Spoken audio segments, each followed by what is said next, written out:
Tonight, the severe weather alerts as we come on the air. Dangerous storms from Texas to Pennsylvania. 5 reported tornadoes in 4 states. At least 2 deaths blamed on the storms, including a woman drowning crossing a flooded road. The system moving east to start the week. Witnessing the horror. There's nothing we could have done. News tonight about that deadly plane crash, killing 11 in Hawaii. Some family members watching as the plane went down. The NTSB now on the scene.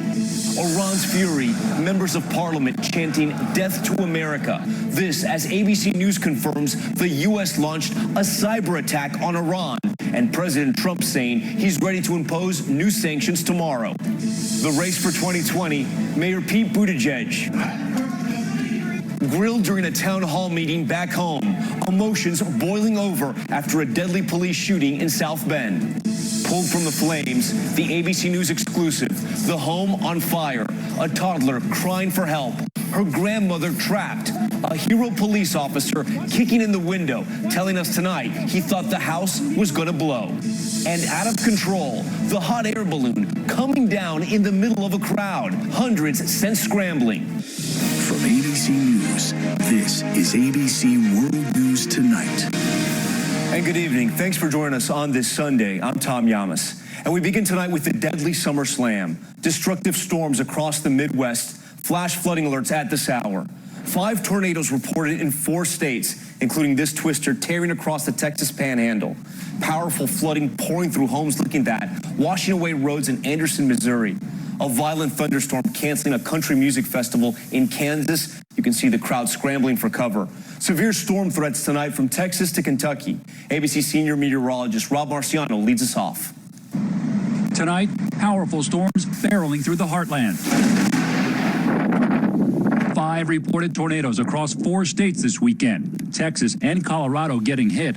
The storms already blamed for 2 fatalities this weekend.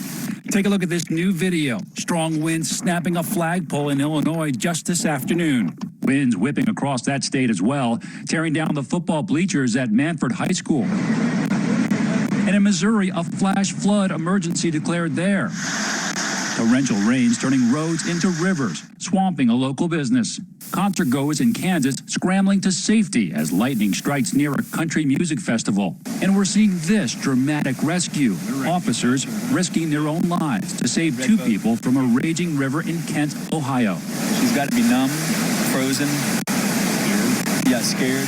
One woman falling out of her kayak, desperately holding onto tree branches for 30 minutes before finally being rescued.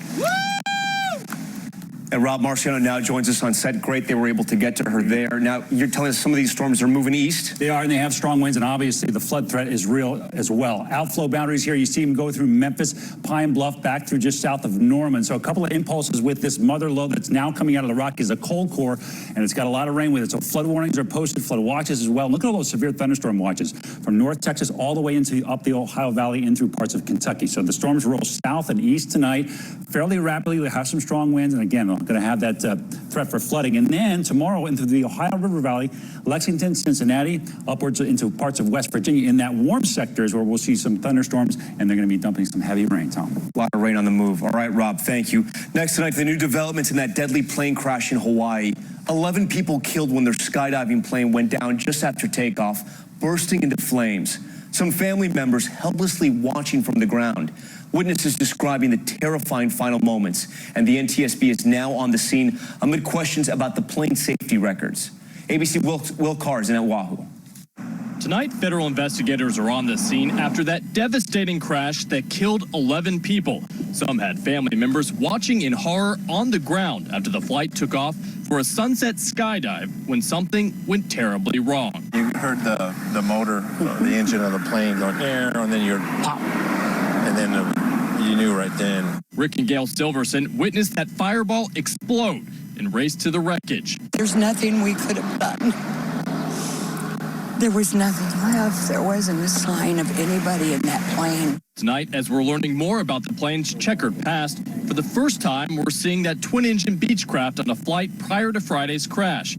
According to the NTSB, in 2016, the plane sustained substantial damage on a skydiving flight where the plane stalled and spun, forcing the skydivers to jump out of the plane during the emergency. The pilot recovered before crashing. Nobody was hurt. When it comes to paying passengers on an airplane, there should be a reasonable assumption of safety. Friday's crash is the deadliest civil plane crash in the United States since 2011. At least 6 killed worked at the Oahu Parachute Center, all well known in the community. It just wasn't quite real until I saw it. Casey Williamson was a videographer. His family says his smile and love for life was contagious. Larry LeMaster was a father. His family posting he was doing what he loved. And Michael Martin, who friends say lived to skydive. Tom, tonight investigators have been combing through that wreckage behind me. One big question they have is how much weight was on the plane. The NTSB just told me that there could be 13 people, including the pilot, on the flight, but they want to know if it was overloaded. Tom. Will Carr just steps from where that plane went down. All right, Will, thank you. Now to the growing tension between the U.S. and Iran. Members of the Iranian parliament today chanting "Death to America," accusing President Trump and the U.S. of spreading chaos. The president returning to the White House late today, ready to impose new sanctions against Iran starting tomorrow. ABC News confirming the White House approved and the U.S. carried out a cyber attack targeting Iran. ABC's Rachel Scott is at the White House. Shouts of death to America ringing out in Iran's parliament, a sign the regime will not bow its head. Despite this warning from John Bolton, the president's national security advisor. Neither Iran nor any other hostile actor should mistake U.S. prudence and discretion for weakness. In this show of force, the White House quietly carrying out a cyber attack, disabling software on Iranian computer systems used to control rocket and missile launches. That plan in the works for weeks, possibly months. President Trump, though, sending mixed messages, saying he could strike a new deal. If Iran wants to become a wealthy nation again, become a prosperous nation, we'll call it "Let's Make Iran Great Again." But minutes later, not ruling out a military strike. Mr. President, are you still considering military action with Iran? Is it still on the table? It's always on the table until we get this solved. The president breaking from some top advisors, including Bolton and Secretary of State Mike Pompeo, calling off a planned military retaliation for the downing of a U.S. drone with just minutes to spare. Tehran still insisting that drone crossed into Iranian territory. The foreign minister tweeting out these maps with coordinates, claiming to show that drone was over sovereign waters. The Secretary of State blasting the maps as Iranian misinformation. And tonight, with major additional sanctions just hours away, Pompeo signaling the U.S. not backing down either. The world should know that we will continue to make sure it's understood that this effort that we've engaged in to deny Iran the resources to foment terror, to build out their nuclear weapon system, to build out their missile program, we are going to deny them the resources they need to do that. All right, Rachel Scott joins us now from the White House North Lawn. And Rachel, we know the U.S. has called for a UN Security Council meeting tomorrow. With those new sanctions going into effect, the world is watching to see what happens here. Tom, the president is hoping those economic sanctions drive Iran to the negotiating table. But it takes two to make a deal. And so far, the regime has been silent. Today, the vice president said he was not aware of any outreach from Tehran. Tom? Rachel Scott for us at the White House tonight. Rachel, thank you. To politics now, the 2020 race for president. Mayor Pete Buttigieg confronted with a major test on the national stage. Buttigieg back home, grilled during a tense town hall meeting in South Bend, Indiana. Audience members erupting in raw emotions over a deadly police shooting. The town hall at times teetering on the brink of chaos. Here's ABC's Tara Palmieri. Get the people that are racist off the streets. Tonight, an angry and hostile crowd facing presidential candidate and South Bend, Indiana Mayor Pete Buttigieg at a town hall over the shooting of a black man by a white officer. Buttigieg remaining calm while facing the intense crowd. And I would love to be able to finish. I would love to be able to finish my reply if that's okay. The shooting happened last Sunday when Officer Ryan O'Neill shot and killed Eric Logan. Another unit here got threw a knife at me. Claiming Logan had a knife and ignored repeated demands to drop it. 50s, one gunshot wound, right side of the abdomen. But O'Neill never turned his body camera on. In South Bend, it is the officer's discretion as to when to activate them. While body cameras were implemented across the department, obviously there is enormous frustration, which I share, that they were not there when we needed them most. Can we have an officer step over to this area, please? The community is outraged, claiming African Americans have not been protected from potential police misconduct. Mayor Buttigieg came off the campaign trail and face-to-face with constituents, squarely blaming him. The deceased mother confronting the presidential candidate. I've been in hell all my life, and y'all ain't doing a damn thing about me or my son or none of these people out here. It's time for you to do something. If you can't do it, step your ass down. And I'm tired of talking now. And I'm tired of hearing your lies. Right. Amen. We asked Buttigieg about his city's brewing tensions and his leadership. But you're running on your record, so how can you do that when you have so much division at home and yet you claim you can unify the country?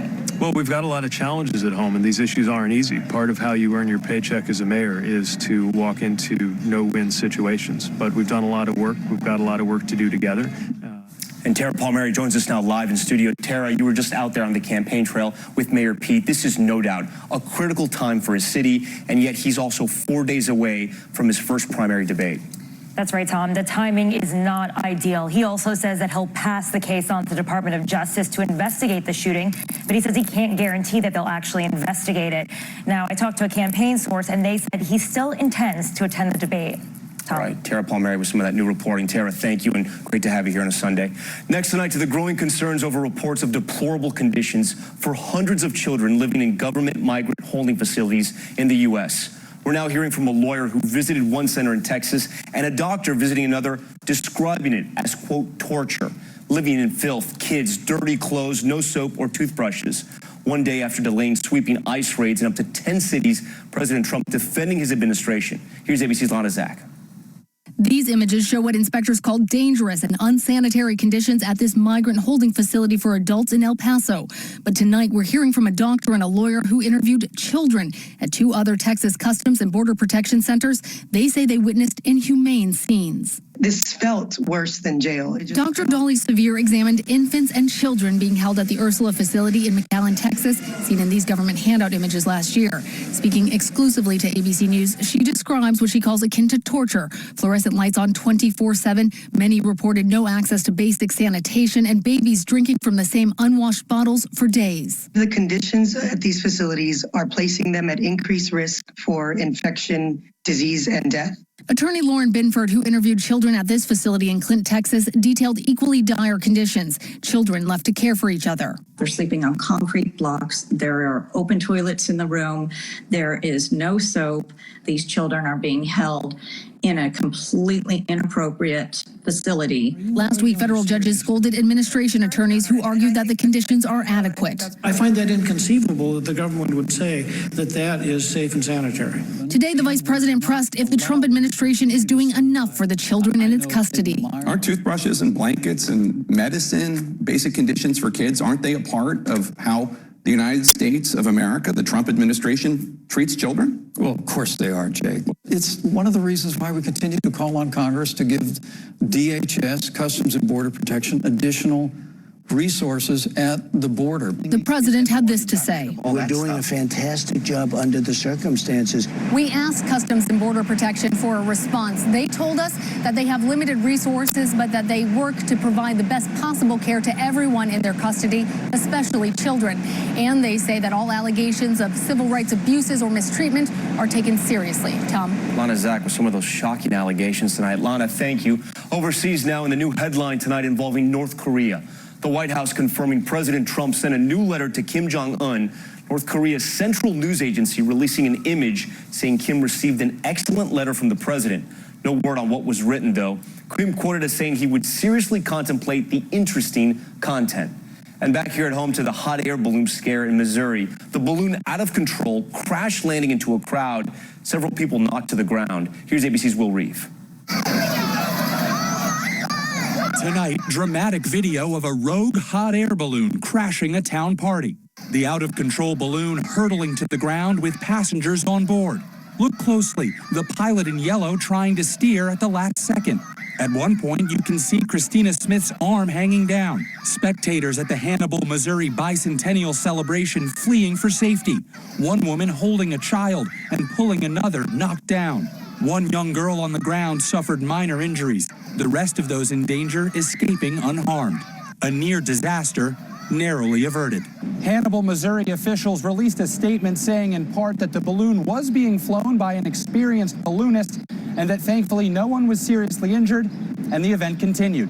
Tom? Will Reed for us tonight. Will, thank you. And there's much back now with an ABC News exclusive. A Missouri police officer braving the flames of an intense house fire, saving a little girl and her grandmother. Tonight, speaking out about the dramatic moments, here's ABC's Ariel Reshef. Tonight, a rookie officer's body camera capturing that daring rescue. Hey, quick! Watch out, back up, back up. You can see flames shooting out of this Missouri home. Panic screams coming from the basement. So I ran up to the window and they were just saying, help, help. Basically, try to kick the window in. LaTanya Hart and her 3-year-old granddaughter helplessly trapped inside. Gas-wise, I didn't know if something was going to explode or... So I was just trying to get everyone away as fast as possible. Officer Daniel Rodriguez breaking the window to get to them, reaching in, grabbing the toddler and handing her to neighbors before rushing back. Hey, come here. Watch this kid. Watch this kid. Managing to pull Hart out just in time. Her home condemned, but Hart thankful she and her family escaped unharmed. Love you, Mr. Officer, for thank you for helping us get out of there. Tom, tonight officials say that fire started in the front of the home and is considered accidental. Officer Rodriguez is just 25 years old. He's been on the force less than a year. Tom. Ariel Reshef for us tonight. Ariel, thank you. Time now for our index on the rising death toll overseas. The massive building collapse in southern Cambodia, killing at least 19 people, injuring 24. That 7-story structure under construction when it fell. Officials say workers were sleeping inside when it caved in. The injured carried out one after the other. The frantic search for survivors still ongoing.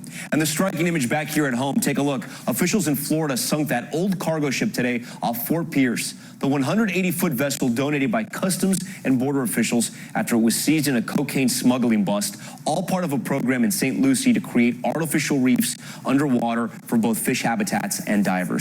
And the FDA has just okayed sales of a new drug that may improve women's sex lives. The small injectable pen marketed as Vylessi is designed to enhance desire in women suffering with low sex drive disorder. It's estimated as many as 1 in 10 women experience difficulties in this area, some calling it a female Viagra, expected to be available by prescription in September.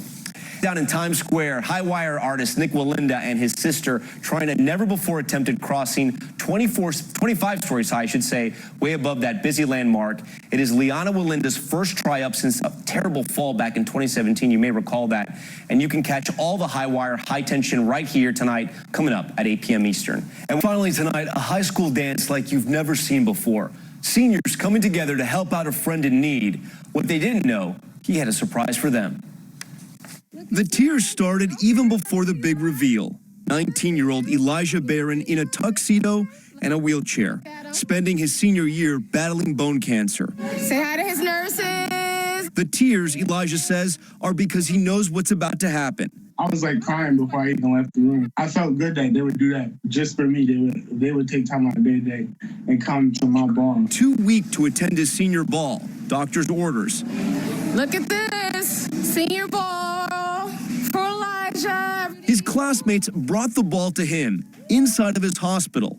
Everyone in formal attire. Everything from a selfie booth to photo props, even a sit-down dinner.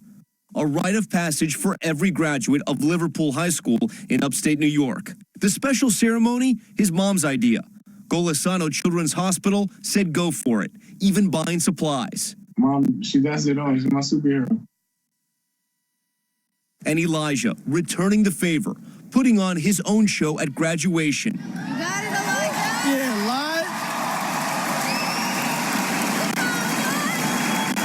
live. One more surprise. Elijah walking across the stage to get his diploma. I have one of the greatest warriors ever. He's a very strong individual, and I love him. Thank you, And tonight we salute Elijah and his classmates for being America strong. We thank you for watching. I'm Tom Yamas in New York. GMA first thing in the morning. David Muir is right back here tomorrow night. Have a great evening. Good night.